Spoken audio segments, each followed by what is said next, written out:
Welcome to VST news. నేను మహాలక్ష్మి. యువనేత, మహాస్ఫూర్తి ప్రదాత. వీడు 6 అడుగుల బుల్లెట్టు, ధైర్యం నింపిన రాకెట్టు అంటూ అత్తారింటికి దారేది సినిమాలో పవర్ స్టార్ పవన్ కళ్యాణ్ను వర్ణిస్తూ ఓ పాట ఉంది. ఆ పాట కేంద్ర మంత్రి, తెలుగుదేశం ఎంపీ కింజరాపు రామ్మోహన్ నాయుడికి వర్ణించడానికి కూడా సరిగ్గా సరిపోతుంది. తండ్రి కింజరాపు ఎర్రన్నాయుడు మరణంతో అప్పటి వరకు రాజకీయాలతో ఈసుమంతైన పరిచయం లేని ఆ యువకుడు తెలుగుదేశం పార్టీలో బుల్లెట్లా దూసుకొచ్చాడు. ఆ బుల్లెట్ మరెవరో కాదు, శ్రీకాకుళం టీడీపీ ఎంపీ కింజరాపు రామ్మోహన్ నాయుడు. 2014లో 2019లో జరిగిన లోక్సభ ఎన్నికల్లో రామ్మోహన్ నాయుడు వరుసగా శ్రీకాకుళం నుంచి టీడీపీ ఎంపీగా ఎన్నికయ్యారు. కేంద్ర ప్రభుత్వంపై అవిశ్వాస తీర్మానం సందర్భంగా రామ్మోహన్ నాయుడు హిందీలో అనర్గళంగా మాట్లాడిన తీరుతో సభలో ఉన్న అందరినీ ఆకట్టుకొని ఔరా అనిపించుకున్నారు. తండ్రిని మించిన తనయుడిగా గుర్తింపు పొందారు.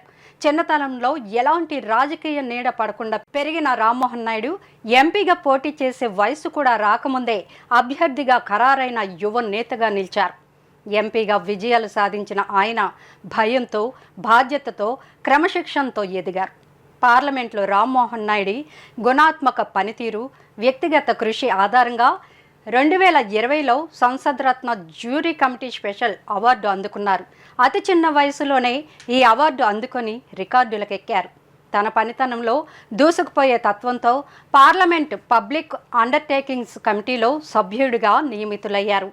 టీడీపీ ఏ కార్యక్రమం తలపెట్టినా ముందు వరుసలో నిలబడే నిబద్ధత గల యువ నేత రామ్మోహన్ నాయుడు. అటువంటి నేత ప్రస్తుతం మోడీ కేబినెట్లో పౌర విమానయాన శాఖ మంత్రి. ప్రజలకు విమానయాన రంగాన్ని చేరువ చేయడంలో విశేష కృషి చేస్తున్నారు.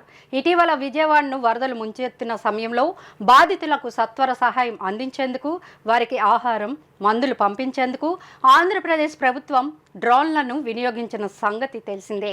ఆ డ్రోన్ల వినియోగం తన మంత్రిత్వ శాఖ పరిధిలోనే ఉండడంతో క్షణం ఆలస్యం చేయకుండా అందుకు సంబంధించి అన్ని అనుమతులు క్లియర్ అయ్యేలా చూశారు రామ్మోహన్ నాయుడు. ఆయన పనితీరు, వాగ్దాటి ఆయనకు మరో కీలక పదవిని కట్టబెట్టింది. ఢిల్లీలో జరుగుతున్న Asian Pacific ministerial conference Rammohan నాయుడిని ఆ కాన్ఫరెన్స్ చైర్మన్గా ఏకగ్రీవంగా ఎన్నుకుంది. అంటే 40 సభ్య దేశాల ప్రతినిధులు ఏకగ్రీవంగా రామ్మోహన్ నాయుడిని ఎన్నుకున్నారన్నమాట. ఆ గౌరవాన్ని, హోదాను, పదవిని వినమ్రంగా స్వీకరించిన రామ్మోహన్ నాయుడు దేశం తరపున దక్కిన ఈ గౌరవాన్ని బాధ్యతగా, భక్తితో తీసుకుంటున్నానని చెబుతూ సభ్య దేశాల మధ్య రవాణా సౌకర్యాలు మరింత మెరుగుపడడానికి, పౌర విమానయాన రంగం ప్రజలకు మరింత చేరువగా తీసుకురావడానికి తన వంతు కృషి చేస్తానని మాట ఇచ్చారు.